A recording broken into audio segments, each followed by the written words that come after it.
On February 19, 1943, Field Marshal Erwin Rommel stood in the Tunisian desert and watched American soldiers run. His Afrika Korps had torn through their positions at Kasserine Pass like a blade through paper. Tanks abandoned in the sand. Artillery pieces captured before their crews could fire a single round. Entire battalions scattered across 50 miles of chaotic retreat. 6,500 American casualties in just 6 days, including 3,000 captured. Rommel wrote to his wife that night with something approaching satisfaction. The Americans, he noted, had not yet learned how to fight. 3,000 miles away, in a prisoner of war camp outside London, a German general named Günther Blumentritt would later sit across from British military historian Basil Liddell Hart and deliver a very different verdict. "We regarded General Patton extremely highly," Blumentritt said, "as the most aggressive panzer general of the Allies, a man of incredible initiative and lightning-like action. His operations impressed us enormously, probably because he came closest to our own concept of the classical military commander. He even improved on Napoleon's basic tenet of speed and more speed." Rommel believed the Americans were amateurs. Blumentritt knew they had become something far more dangerous. The journey between those two assessments, between contempt and fear, reveals one of the most remarkable military transformations in modern history. It explains why German soldiers who faced British, Canadian, and American forces came to describe each enemy in fundamentally different terms. The British they called professional and methodical, the Canadians they called ruthless. But the Americans they described with words that carried a different weight entirely: overwhelming, unpredictable, relentless, and above all, terrifying in their firepower. This is the story of how German soldiers learned to fear American infantry and why they never felt quite the same way about anyone else. The German confidence that shattered at Kasserine had deep roots stretching back decades. In the years before America entered the war, German military intelligence compiled detailed assessments of American fighting capacity. The conclusions were remarkably consistent across every analyst and every report. The United States Army in 1939 ranked 19th in the world in total size, smaller than the armies of Portugal and Romania. American factories produced automobiles and washing machines, not tanks and artillery pieces. The nation had not fought a major war in over 2 decades. Its soldiers were soft, its officers inexperienced, its population divided by class and ethnicity and political disagreement.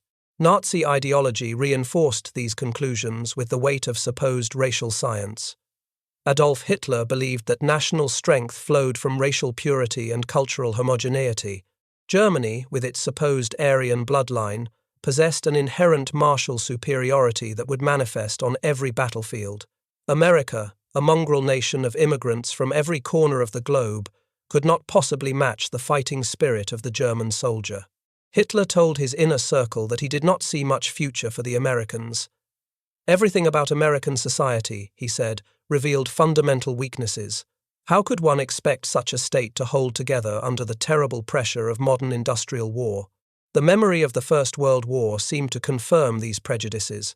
American troops had arrived in France in 1917 and performed adequately in the final campaigns, but they had entered late, suffered relatively light casualties compared to the European powers, and contributed little to the strategic direction of the conflict. German officers who had faced those green doughboys in the Meuse-Argonne remembered them as enthusiastic but undisciplined, brave but tactically naive, willing to attack frontally but unable to sustain complex operations.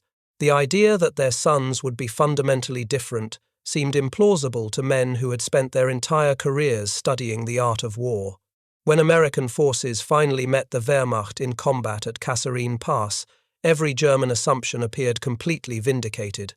Major General Lloyd Fredendall commanded the American Second Corps with spectacular incompetence that would later become a case study in military academies worldwide. He dispersed his forces across a 30-mile front, leaving units isolated and unable to support each other. He positioned his headquarters in an elaborate bunker carved into a mountainside 70 miles behind the lines, far from the fighting he was supposed to direct. His orders were confused, his communications poor, his grasp of the tactical situation almost non-existent. Engineers who should have been preparing defensive positions were instead excavating his underground command post. His troops had trained for months in England and North Africa, but training exercises and actual combat are fundamentally different experiences. Many replacements had arrived only days before the battle, some without completing their basic training.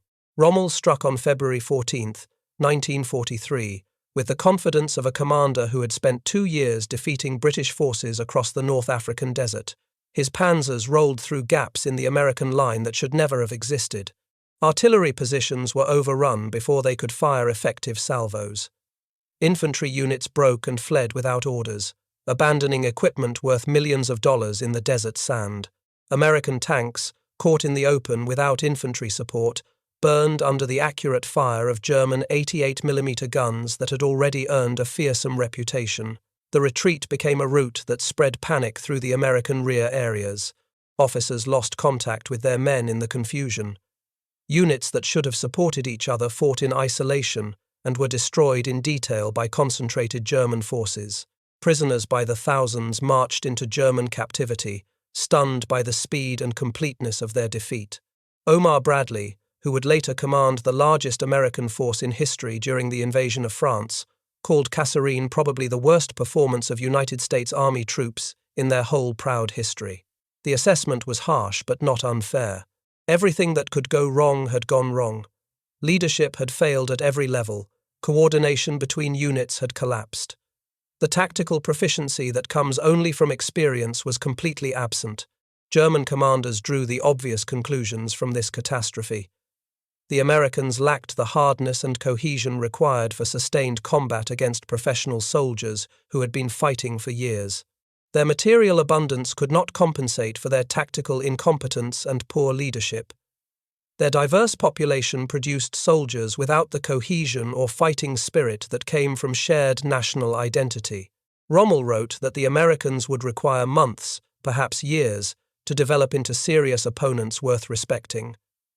Other German generals were less generous in their private assessments. They expected that future encounters would produce similar results with similar ease. But Rommel was too intelligent and too experienced a commander to let first impressions harden into permanent assumptions. He had made that mistake before in the desert, underestimating the British in the early campaigns before learning to respect their tenacity and professional skill. In the days following Kasserine, something caught his attention that did not fit his expectations. The Americans were not behaving the way defeated armies usually behaved. They were not demoralized and passive. They were not waiting for someone else to solve their problems. They were reorganizing with a speed that seemed almost unnatural, as if the defeat had awakened something rather than broken their spirit. Within weeks of the disaster, everything changed in ways that should have alarmed German intelligence officers. Dwight Eisenhower relieved Fredendall and sent George Patton to take command of Second Corps. Patton descended on the demoralized formation like a force of nature, a tornado of energy and fury and absolute demand for excellence that transformed the atmosphere overnight. He demanded discipline with an intensity that bordered on mania. Soldiers who had slouched through the disaster at Kasserine found themselves standing at attention, polishing brass, wearing their helmets and neckties at all times, and training harder than they had ever trained in their lives. Patton personally fined officers who appeared without proper uniform. He threatened to court-martial anyone who showed cowardice under fire. He was profane, theatrical, and absolutely uncompromising in his standards. He drove his men relentlessly because he understood something that Rommel was only beginning to suspect. The Americans who broke at Kasserine were not yet soldiers. They could become soldiers. And they would become soldiers faster than anyone in the German High Command believed possible. The transformation revealed itself with shocking clarity at Guettar on March 23, 1943, barely 4 weeks after the Kasserine debacle ended. Patton positioned his forces across the approaches to the vital pass and prepared defensive positions with care that had been absent in February. He waited for the inevitable German counterattack with confidence rather than anxiety. When 50 tanks of the 10th Panzer Division rolled forward that morning through the morning mist, their crews expected to scatter the Americans as easily as they had at Kasserine. They advanced with the casual confidence of men who had beaten this enemy before and saw no reason to expect different results. They were catastrophically wrong. American mines disabled the lead panzers, blocking the narrow approach and channeling the following vehicles into killing zones. Tank destroyers opened fire from concealed positions with accuracy that surprised the German crews. Infantry held their ground with discipline that had been absent 4 weeks earlier, firing with accuracy and maintaining unit cohesion under pressure. And then the artillery began its terrible work. What the Germans encountered at Guettar was something entirely new, something that would define American ground combat for the remainder of the war in ways they could not yet understand. Not just more guns, though the Americans certainly had more guns than they had possessed at Kasserine. Something systematic. Something coordinated in ways that German artillery had never achieved. Something that seemed to erase the distance between the forward observer calling in targets and the shells exploding among German tanks and infantry. The bombardment that fell on 10th Panzer Division that morning was not the scattered fire of individual batteries working independently according to their own assessments. It was a concentrated storm of steel that seemed to come from everywhere at once, adjusted with speed and accuracy that German artillerists found difficult to comprehend. The German attack shattered against American positions that held firm throughout the day. 30 tanks were left burning or disabled on the approach to the pass, their crews dead or captured. Infantry caught in the open were pinned and slaughtered by massed artillery fire that followed them as they tried to withdraw.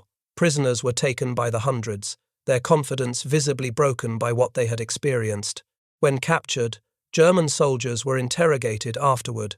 Some of them wept openly. They told their American captors that this was the first time in the entire war they had ever been stopped by mere artillery and infantry without significant armor support. Major General Terry Allen, commanding the 1st Infantry Division, had vowed that he would never pull back and would shoot the first man who did. He did not have to carry out the threat. His soldiers stood and fought with the ferocity of men who had something to prove to themselves and to the enemy who had humiliated them. The paradox of Kasserine was that it gave the Germans a false sense of security, precisely when they should have been most alarmed about American potential. Rommel and his fellow commanders had seen the Americans at their absolute worst moment. They assumed they had seen the Americans at their normal level of capability. They did not understand that they were watching a learning organization in the early stages of an extraordinarily rapid process of adaptation and improvement. The army that fled at Kasserine was not the army that would invade Sicily in July. It was not the army that would storm the beaches of Normandy the following year. It was not even the army that would finish the Tunisian campaign 3 months later. By May of 1943, the war in North Africa was over. 275,000 German and Italian soldiers surrendered to Allied forces in Tunisia, roughly 3 times more prisoners than the Soviets had taken at Stalingrad. The Americans who had panicked under Rommel's first blow were now among the victors, accepting German surrenders and processing captured equipment. German intelligence officers who analyzed the campaign in their after-action reports struggled to explain what had happened. The Americans had been routed in February. By May, they were conducting offensive operations with skill and aggression that rivaled veteran formations with years of combat experience. The speed of the improvement defied every model German planners possessed for estimating enemy capabilities. Rommel himself understood better than most what he had witnessed in those final months of the African campaign. In a passage from his papers that would be published after the war, he wrote with unusual candor about his former opponents. In Tunisia, the Americans had to pay a stiff price for their experience, but it brought rich dividends. Even at that time, the American generals showed themselves to be very advanced in the tactical handling of their forces, although we had to wait until the Patton Army in France to see the most astonishing achievements in mobile warfare. The man who had dismissed American soldiers as hopeless amateurs in February was predicting their future mastery by spring. What Rommel was witnessing, though he could not fully articulate it in doctrinal terms, was the emergence of a military system unlike anything the Germans had ever faced in their previous campaigns. The individual American soldier might or might not be the equal of his German counterpart in training, motivation, or raw tactical skill. But individual skill was only one variable in a complex equation that determined battlefield outcomes. The Americans were building something that multiplied the effectiveness of every rifleman, every tank crew, every artillery battery far beyond what their individual capabilities would suggest. They were building an integrated machine for waging modern industrial warfare. The heart of that machine was the American artillery system, and German soldiers would come to fear American artillery more than any other weapon they faced on the Western Front. German veterans and officers who survived the war consistently identified American artillery as the weapon they feared most. More than tanks with their thick armor and powerful guns, more than the fighter bombers that ruled the daytime skies, more than anything else on the battlefield. The reason was not simply volume of fire, though American guns certainly fired more shells more often than German guns could match. The reason was an entire integrated system of fire control that had no equivalent in any other army in the world, including the vaunted Wehrmacht. The American Fire Direction Center was developed at Fort Sill, Oklahoma, during the quiet years between the wars when most nations were cutting their military budgets and paying little attention to artillery innovation. Unlike British or German systems, where forward observers controlled their own batteries through direct communication links and each battery operated somewhat independently, the American system centralized fire control at the battalion level in ways that multiplied effectiveness. Any observer anywhere on the battlefield could call for fire from any battery in range without needing a prior relationship. Fire requests could be passed upward from battalion to division to corps level with remarkable speed, concentrating the guns of an entire army on a single critical target if the situation demanded such concentration. The mathematics of fire control were simplified through mechanical aids and standardized procedures that reduced the time from request to shells on target to approximately 3 minutes. German systems required 10 to 12 minutes to achieve the same result, and often could not mass fires from multiple units with the same efficiency. The practical consequences of this time and coordination difference were devastating for German troops who found themselves on the receiving end. A single American observation aircraft, a fragile Piper Cub with fabric covering and no weapons and a top speed barely faster than an automobile, could call down the fire of dozens of guns on any target visible from the air.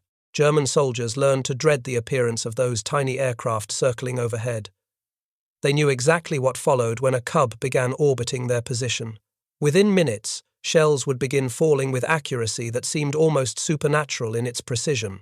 The observer would adjust fire methodically, walking the bombardment across German positions until nothing remained but craters and corpses and shattered equipment.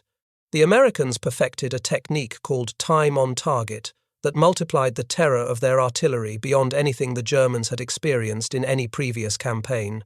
Batteries of different calibers positioned at varying distances from the target would calculate their firing times with precise coordination, so that all shells from all guns arrived simultaneously within a window of just a few seconds. For German soldiers in the impact zone, silence would be shattered by instantaneous saturation with no warning whatsoever. There was no first shell to send men diving for cover before the main barrage began. Just sudden, overwhelming destruction appearing from nowhere, as if the sky itself had collapsed on their positions. At Elsenborn Ridge during the Battle of the Bulge in December of 1944, this system enabled the massing of 348 artillery pieces against the 6th SS Panzer Army, one of the largest artillery concentrations in the history of warfare up to that time. The concentrated fire broke attack after attack by elite German formations that had expected to sweep aside American resistance with the same contempt they had shown at Kasserine 2 years earlier. The 12th SS Panzer Division, the Hitler Jugend composed of fanatical young soldiers who had been indoctrinated since childhood, was decimated trying to advance through that artillery storm. Their tanks burned where they stopped under the rain of shells. Their infantry died in windrows, cut down by shrapnel and blast. Their offensive, meant to reach Antwerp and split the Allied armies in two, collapsed within sight of its first-day objectives. The introduction of the proximity fuse for ground combat in December of 1944 added another dimension of horror to American artillery fire that German troops had never encountered. The Americans had invested over $1 billion developing and producing a miniature radar set small enough to fit inside an artillery shell, one of the most ambitious weapons programs of the war after the atomic bomb itself. The fuse detected the ground as the shell descended and triggered detonation at the optimal height for maximum fragmentation effect, typically around 30 feet above the surface for standard field artillery. Shells that would normally have buried themselves in soft ground before exploding, wasting much of their lethal energy, now burst in the air and showered shrapnel downward onto troops in foxholes and trenches that had previously offered reasonable protection. The effect was 5 to 10 times more lethal than conventional artillery fire against dug-in infantry positions. German prisoners captured during the Bulge reported that some soldiers charged directly into American positions rather than endure the airburst artillery. They preferred the chance of being shot in a direct assault to the certainty of being shredded by fragments from above while cowering in their holes. General George Patton wrote to the War Department with undisguised satisfaction about the new weapon and its effects. "The new shell with the funny fuse is devastating," he reported in his characteristic direct style. "We caught a German battalion which was trying to get across the Sauer River with a battalion concentration and killed by actual count 702. The sheer volume of American ammunition production defied German comprehension and made their own logistical situation seem hopeless by comparison." Battery C of the 337th Field Artillery Battalion fired its 300,000th round between June of 1944 and March of 1945, an output that would have exhausted German ammunition stocks for an entire corps.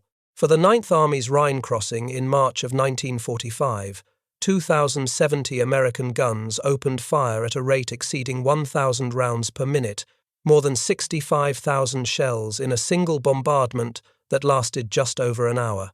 German artillery, forced to conserve every shell and using a logistically nightmarish mix of captured guns from across occupied Europe that each required different ammunition, could not begin to match this output.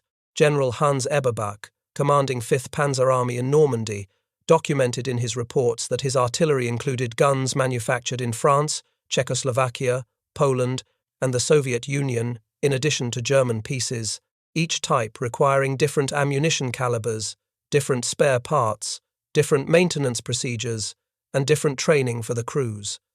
A shell made in one factory would not fit a gun made in another. The Americans, by contrast, standardized everything in their arsenal. A shell manufactured in Ohio would fit a gun assembled in Michigan, being served by a crew trained in Oklahoma. The same industrial logic that Henry Ford had used to revolutionize automobile production now built armies with the same efficiency. The artillery was only one element of the American system, but it illustrated the broader pattern that made American forces so formidable once they reached maturity. Where individual German soldiers might outperform individual American soldiers in small unit engagements and direct firefights, the Americans created force multipliers that magnified the effectiveness of every man in uniform beyond what individual performance would predict. Close air support integrated with ground operations through a system of forward air controllers who could call in fighter bombers within minutes of identifying a target, often faster than German units could react. Every American division was fully motorized with organic truck transport, giving it a mobility that German formations still dependent on horses for much of their supply transport could never match in sustained operations. The logistics chain that supported American operations seemed bottomless to German observers. When tanks were destroyed, new tanks arrived within days from depots that never seemed to empty. When ammunition was expended, more ammunition appeared within hours on trucks that kept coming regardless of losses. The flow never stopped and never even seemed to slow. Normandy became the proving ground where these American systems reached their full maturity and demonstrated capabilities that left German survivors permanently shaken. When American forces came ashore on June 6, 1944, they faced immediate tactical challenges that threatened to stall the entire invasion in its first critical weeks. The bocage country inland from the beaches was a nightmare of ancient hedgerows, earthen banks up to 15 feet high topped with dense vegetation that had accumulated for centuries and turned every small field into a natural fortress. Tanks could not push through the hedgerows without climbing over them and exposing their thin belly armor to anti-tank fire from defenders who held every angle. Infantry advancing without tank support was slaughtered by German machine guns positioned with interlocking fields of fire across each field. The offensive ground to a halt in a bloody stalemate that cost thousands of American lives for gains measured in yards rather than miles. The German commanders who observed the American struggles in the bocage during June and early July briefly allowed themselves to hope that the pattern might hold. Perhaps the lesson of Kasserine would repeat itself in France. Perhaps the Americans would prove unable to solve a tactical problem that required improvisation and adaptation rather than simple material superiority and firepower. Field Marshal Gerd von Rundstedt, commanding all German forces in the West from his headquarters in France, developed a strategy based on this assumption. He would screen off the British sector around Caen, where Montgomery's methodical set-piece attacks could be predicted days in advance and prepared for accordingly, while concentrating his mobile reserves against the Americans, where the terrain so strongly favored the German defense. The strategy might have worked against a different enemy with less capacity for rapid institutional learning. It did not work against the Americans of 1944. Across the American sector of Normandy, units began independently developing solutions to the hedgerow problem without waiting for orders or guidance from higher headquarters. Tank crews welded steel teeth cut from German beach obstacles littering the Normandy coast onto their hulls, creating improvised devices that could tear through the earthen banks at ground level rather than climbing over them. Infantry squads developed entirely new tactics for clearing each field systematically, coordinating with tanks and artillery in sequences that existing doctrine had never specified because no one had anticipated this exact problem.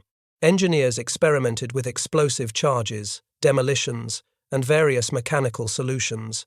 The solutions spread laterally from unit to unit through informal networks of communication, without waiting for approval from division or corps headquarters. The American military culture not only tolerated this grassroots improvisation outside official channels, it actively encouraged innovation at every level. Sergeant Curtis Cullen of the 2nd Armored Division created the most famous innovation of the Normandy campaign, using scrap steel salvaged from the German beach obstacles that Rommel had ordered placed along the invasion coast. He fashioned prongs that allowed Sherman tanks to burst through hedgerows at ground level rather than climbing over them and presenting their vulnerable undersides to German anti-tank weapons. General Omar Bradley saw a demonstration of the device and immediately ordered mass production. Within 3 weeks, 3 out of 5 tanks in 1st Army mounted hedgerow cutters, fabricated by ordnance units working around the clock. The device was kept strictly secret from German intelligence to maximize surprise when the breakout offensive finally came. Operation Cobra launched on July 25, 1944, with a demonstration of American combined arms power that left German survivors in permanent shock. Approximately 1,500 heavy bombers dropped their loads in a carefully planned carpet bombing pattern on a rectangle roughly 3.5 miles long and 1.5 miles deep, saturating the target area with high explosives and fragmentation bombs. The Panzer Lehr Division, one of the finest armored formations in the entire German military with cadres of experienced veterans, lay directly in the center of the impact zone. General Lieutenant Fritz Bayerlein, commanding Panzer Lehr, would later write 20 separate manuscripts as a prisoner of war describing in clinical detail what happened to his elite division on that single catastrophic day. The bombing killed over 1,000 German soldiers from Panzer Lehr alone in a matter of hours, with many more wounded and countless vehicles destroyed. When the dazed survivors emerged from their shattered positions to face the American ground assault, they found that they no longer commanded an effective fighting force capable of coordinated resistance. Panzer Lehr, which had approximately 45 armored vehicles operational before the bombardment, now had only 7 tanks still capable of movement. Bayerlein reported afterward that no campaign in history could approach the Battle of Annihilation in France in 1944 in the magnitude of planning, the logic of execution, the seamless collaboration of sea, air, and ground forces, the bulk of captured equipment, or the hordes of prisoners taken. The breakthrough at Cobra opened the door for exactly the kind of sweeping mobile warfare that German generals had believed only they possessed the skill and audacity to conduct. Patton's Third Army poured through the gap blown in the German line and swept across France in an offensive that covered more ground in less time than any comparable operation in the history of warfare. German commanders watched in disbelief as American armored columns appeared behind their defensive positions, cutting communications, overrunning supply depots, trapping entire formations before they could organize orderly retreats to new defensive lines. The encirclement at the Falaise Pocket in August of 1944 destroyed the German 7th Army as an effective fighting force and eliminated any German hope of stabilizing the front in France. Approximately 60,000 German soldiers were trapped in a shrinking perimeter under continuous attack from ground forces on all sides and air power that struck relentlessly whenever visibility permitted. 10,000 German soldiers died in the pocket. 50,000 surrendered when escape became impossible and further resistance pointless. General Heinrich von Luttwitz of the 2nd Panzer Division surveyed the carnage afterward and described the scene in terms approaching horror. Mountains of vehicles, dead horses, and dead soldiers were scattered over the road, and they increased in number by the hour. Eisenhower walked the battlefield 2 days after the pocket finally closed, and wrote that the scenes could be described only by Dante. It was literally possible to walk for hundreds of yards at a time, stepping on nothing but dead and decaying flesh. The German commanders who had dismissed American fighting quality at Kasserine now struggled in their reports and later interrogations to explain what had happened in France. General Heinz Guderian, Germany's foremost theorist of armored warfare, and the man who had developed the blitzkrieg concepts that conquered France in 1940, was interrogated after the war about his professional assessment of American operations. "I hear much about General Patton," Guderian admitted to his interrogators, "and he conducted a good campaign. From the standpoint of a tank specialist, I must congratulate him on his victory, since he acted as I would have done had I been in his place and facing similar circumstances." Coming from Guderian, the acknowledged master of mechanized warfare, this was extraordinary professional praise. Alfred Jodl, chief of operations at German Supreme Headquarters throughout the war, was more blunt in his assessment of the strategic consequences. The war was already lost in the West, he confessed during his captivity, at the time of the breakthrough and the beginning of the War of Movement in France. The German army that had been so confident facing Americans at Kasserine had been broken beyond hope of recovery in Normandy. The Battle of the Bulge in December of 1944 was Hitler's final desperate attempt to reverse this verdict through one massive surprise offensive. He assembled the last strategic reserves of the German military, including elite SS Panzer divisions that had been carefully rebuilt after their mauling in France, and launched them against what intelligence indicated was the weakest sector of the Allied line in the Ardennes forest. The offensive was premised partly on the assumption that American soldiers would crumble under determined surprise assault, as they had at Kasserine nearly 2 years before. Hitler still believed the Americans were fundamentally soft, still unable to withstand the shock of sudden German attack by veteran formations. The Ardennes offensive achieved complete tactical surprise when it struck on December 16th. German forces attacked through fog and snow that grounded Allied aircraft and negated American air superiority. The initial assault shattered thinly held American positions along a front of 50 miles and sent shockwaves through Allied command structures all the way back to Eisenhower's headquarters.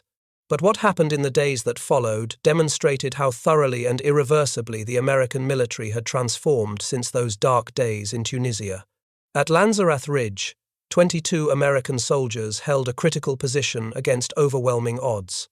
18 men from 1st Lieutenant Lyle Bouck's Intelligence and Reconnaissance Platoon of the 394th Infantry Regiment, 99th Infantry Division, joined by 4 forward artillery observers from Battery C of the 371st Field Artillery Battalion, faced approximately 500 German paratroopers from the 9th Fallschirmjäger Regiment. These were Wehrmacht paratroops, elite soldiers of the Luftwaffe, formidable opponents by any measure. The Americans held their isolated position through repeated costly assaults for nearly 18 hours, disrupting the carefully planned German timetable and buying precious time for reinforcements to reach threatened sectors. When they finally withdrew after exhausting their ammunition, they had inflicted disproportionate casualties on their attackers. Decades later, the platoon would receive official recognition as the most decorated American unit of its size for a single engagement in the entire war, with members receiving the Distinguished Service Cross, Silver Star, and Bronze Star for their actions that day. SS Lieutenant Colonel Joachim Peiper commanded the spearhead battle group of approximately 4,800 men that was supposed to reach the Meuse River bridges on the first day of the offensive. Instead, his advance took 36 frustrating hours just to reach the small town of Stavelot, the same distance German armoured forces had covered in 9 hours during the victorious 1940 campaign through these same Ardennes forests. American engineers systematically demolished every bridge in his path despite the chaos of retreat. American soldiers emptied fuel depots and set them ablaze rather than let precious gasoline fall into German hands. Every delay cost Paper irreplaceable time and fuel he could not afford. At Elsenborn Ridge, the 2nd and 99th Infantry Divisions established positions and completely blocked the entire 6th SS Panzer Army, the main effort of the German offensive containing some of the finest remaining formations in the Wehrmacht. The 1st Infantry Division held the critical southern flank at Dom-Bütgenbach, while the 9th Infantry Division anchored the northern sector near Monschau. Together, these 4 divisions created a defensive line that the Germans could not break. Infantry bazooka teams stalked and destroyed German armoured vehicles at close quarters in the forests. American artillery massed its fire with devastating effect. The 12th SS Panzer Division, which had confidently expected to lead the breakthrough to Antwerp and victory, was so badly mauled in its repeated attacks that it never regained combat effectiveness as a formation. At Bastogne, the 101st Airborne Division was surrounded by overwhelming German forces that demanded its surrender to avoid unnecessary bloodshed. The defence included not just the paratroopers but also Combat Command B of the 10th Armoured Division, the 705th Tank Destroyer Battalion, and remnants of other shattered units that had retreated into the perimeter. Brigadier General Anthony McAuliffe, temporarily commanding the division, considered the German ultimatum briefly and responded with a single word that would become legendary in American military history: nuts. His defenders held their shrinking perimeter through days of bitter fighting in freezing conditions until Patton's Third Army executed one of the greatest logistical and tactical feats of the entire war, pivoting an entire army of over 100,000 men 90 degrees northward and advancing over 100 miles through winter conditions to relieve the siege on December 26. Winston Churchill addressed the House of Commons in January of 1945 and spoke of the battle with unusual generosity toward the American ally. Care must be taken in telling our proud tale not to claim for the British Army an undue share of what is undoubtedly the greatest American battle of the war, Churchill declared, and will, I believe, be regarded as an ever-famous American victory. The Battle of the Bulge consumed Germany's last strategic reserves of men and equipment and proved beyond any remaining doubt that American forces had matured into one of the most formidable fighting organizations on earth. The contrast with German assessments of British forces illuminates what made the Americans distinctively feared rather than merely respected. German officers consistently described the British with professional respect, but without the same edge of anxiety that colored their discussions of American capabilities. The British were professional soldiers who knew their trade. The British were competent in their planning and execution. The British were methodical in their approach to operations. And the British were, above all, predictable in ways that made German defensive planning straightforward. Montgomery's operations in Normandy and afterward followed recognizable patterns that German intelligence could anticipate and prepare countermeasures against. Massive logistical build-up visible through aerial reconnaissance for days before any attack. Overwhelming preliminary bombardment providing hours of advance warning that the assault was imminent. Then infantry and armour advancing according to set-piece doctrine that had been refined but not fundamentally changed since the desert campaigns of North Africa. German commanders felt they understood how British offensives would unfold. They could predict the timing, identify the objectives, and prepare their defences accordingly. Field Marshal von Rundstedt admitted in his post-war debriefing that his entire strategy in Normandy was to screen off the British with minimum forces while concentrating mobile reserves against the Americans. The terrain around Caen was admittedly more suitable for armoured defence, but the fundamental reason was that the British approach gave the Germans more time to react while Americans attacked with less warning and exploited opportunities with frightening speed. He knew what the British would do before they did it. He was never certain what the Americans would do until they were already doing it. This comparison requires important context that German officers often omitted from their post-war assessments when they were trying to explain their defeats. The British deliberately drew the heaviest German formations toward themselves in Normandy according to Montgomery's operational plan. British and Canadian forces were specifically tasked with pinning down German armour around Caen, while Americans prepared the breakout from the bocage country further west. 6 of the 7 panzer divisions committed to Normandy were concentrated against the British and Canadian sector, including the formidable Panzer Lehr and the fanatical 12th SS. British caution was partly a rational tactical response to facing the strongest German opposition on ground that heavily favoured armoured defence. British manpower constraints also shaped operational doctrine in ways German critics ignored. Having fought continuously for 2 years longer than the Americans, with the mass trauma of Somme and Passchendaele casualties still fresh in national memory, Britain simply could not sustain the same casualty rates as the larger American force. Conservative tactics that husbanded manpower were strategic prudence rather than timidity. The German assessments of American forces that emerged from the war were not simple fear of individual American soldiers in personal combat. What Germans genuinely feared was the American system that multiplied individual performance. The artillery that could mass hundreds of guns on a single target within minutes. The air power that made daylight movement suicidal for any German formation. The logistics that kept ammunition and fuel and replacements flowing in quantities that seemed inexhaustible. The organizational culture that learned from every failure and adapted faster than German planners believed any army could adapt. By the spring of 1945, the consequences of these systemic differences were visible across the shattered landscape of Germany itself. American forces had crossed the Rhine in strength at multiple points. German cities burned under continuous bombing that no longer faced effective opposition. The factories that had produced the Wehrmacht's weapons lay in ruins that would take years to rebuild. The strategic reserves of men and equipment were completely exhausted. The fuel supply that any modern army required was depleted beyond recovery. German soldiers fought on with characteristic stubborn courage, but they fought without hope or any realistic prospect of reversing their defeat. The men who had fought from Kasserine to the Rhine went home to ordinary lives when the war finally ended. The soldiers who had broken under Rommel's first assault and the soldiers who had held at Elsenborn Ridge and Bastogne were often the same men, transformed beyond recognition by experience and training and the institutional capacity of their army to learn from failure rather than repeat mistakes. They did not think of themselves as having done anything extraordinary. They had simply done what was asked of them, adapting and improving until they became something their enemies genuinely feared. German commanders who survived the war and wrote their memoirs struggled to explain how the transformation had happened so quickly. They had been correct about the Americans at Kasserine. The soldiers they faced in February of 1943 really were inexperienced and poorly led and incapable of standing against veteran German formations, but they had been catastrophically wrong about what those same soldiers could become in a matter of months rather than years. They had measured American potential by American performance in the early stages of the war and concluded that substantial improvement would require extended time they would not have. The improvement came faster than any German model predicted. The factories that built the weapons have mostly been closed or converted to peaceful purposes.